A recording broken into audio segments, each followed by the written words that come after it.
Hey guys, number one Marmaduke fan here, looking at the G.I. Joe Omnibus Volume 1. This is collecting the 2013 IDW series. I think like issues 0 through 13 in a special. Here are all the credits. Most of this is written by Chuck Dixon. I think Reed wrote the special. And I think Robert Atkins is the main artist for most of the book. And Gallant and Suter did the kind of like the bonus issues. All right, so I am not a big G.I. Joe guy. That's more G.I. Joe is more my older brother's thing. I remember him collecting the toys. One of my earliest memories is actually my older brother telling me about the G.I. Joe cartoon and roasting it because nobody dies because they're all just shooting lasers at each other. Pew, pew, pew, pew, pew, pew. And then they surrender. Oh, we surrender. Nobody died. All right. So I was actually expecting something pretty corny going in, but I have a lot of trust of Chuck Dixon, and he didn't let me down. So since I'm not a G.I. Joe guy, I can't really speak to whether this honors the franchise or not, but I had a blast, and Dixon basically told a simple sort of an origin story for how the Joes uncover Cobra for the first time. So I know in the cartoon, it's Cobra Commander, and they're running around, shooting space lasers at Cobra, and Cobra's traveling through time, all that kind of goofy stuff. Dixon's writing this as sort of a semi-realistic military story with little elements of the supernatural in the background, and he's kind of slowly building up the plot of there's some secret organization called Cobra. What could Cobra be? Dun dun dun. So here's one criticism I have. I know enough about G.I. Joe that I was able to place most of the characters. Like I knew Duke and Snake Eyes, and I found that there were moments where I was saying, "Oh yeah, I know who that is. That guy's a G.I. Joe," and "Oh yeah, I know who she is. That's what's the thought who works for Cobra? Baroness. Yeah, their secretary, basically. So knowing who Baroness was and who Snake Eyes was kind of helped me. So if you're giving this to a completely brand new G.I. Joe person who's never read or heard anything about G.I. Joe, they might have a hard time following, because G.I. Joe has like a massive cast of characters. But that being said, it's a pretty simple plot. The Joes are putting two and two together on this secret organization. Scarlet and Duke are butting heads because she's working with Snake Eyes, and Snake Eyes has gone AWOL. The evil villain Destro is experimenting with teleportation technology, and Cobra's mad at him and thinks he's a loose end. So the bad guys are at each other's throat. The good guys are squabbling with each other a little bit.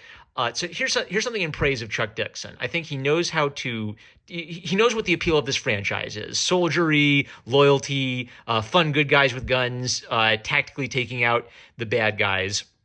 Kind of like bonds of brotherhood, right? But he knows how to sneak in nice little things in his dialogue. So one thing he's good at is establishing characters with dialogue. None of these are very, three-dimensional, fleshed out characters. I don't care too much about, their inner lives or their Shakespearean struggles. It's basic good guys fighting evil. But Dixon gives each character basically a distinct voice or a distinct dialect to have them stand out a little bit. And he peppers in just enough like nerdy military terms and military slang to make it feel like, oh yeah, that's cool. Like in the military, they have their own cool code names and terminology for things. So basically, he's writing at the level where like a smart 12-year-old kid could read this and be a little challenged by it. You'd have to be paying attention, but he writes for smart kids and for adults who we've never outgrown that little kid inside of us who wants to play with the G.I. Joe toys. If you're a G.I. Joe purist, I don't know, maybe your favorite toy from 1980 got killed off or something. So I can't comment on like the deep lore of the G.I. Joe. By the way, I know that one of the reasons I picked this up is I've heard that the Larry Hama comics are beloved, and I went looking for one and I couldn't find it. Where do I collect the Larry Hama comics, guys? Are there like treasuries or collected editions of those? But if you're just looking for like a fun good guys versus bad guys story with just enough attention to detail to liven it up and challenge you a little bit with the plot and the schemes going on in the background, yeah, I pick this one up. Nothing revolutionary, but definitely a lot of fun.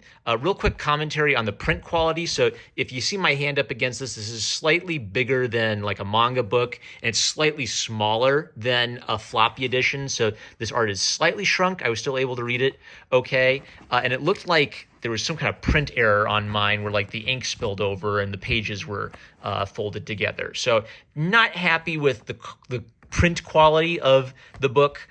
Chuck Dixon's writing, solid, fun story. It feels very dense. One more thing, this is kind of the length of a manga volume, but Chuck Dixon stuffs lots of stuff into a single issue. So I basically felt like I watched like an entire season of a military TV series reading this. All right, those are basically all my thoughts. G.I. Joe should only be written by people who hate communists. That should be a test when you get in. They ask you at the interview, do you hate communists? And if you say no, thinking that that's a mean thing, you instantly get kicked off. Chuck Dixon is the perfect type of person to write a franchise like G.I. Joe. You have to have some hoorah America to do this one. All right, that's it. Those are all my thoughts. Love you guys. Catch you later.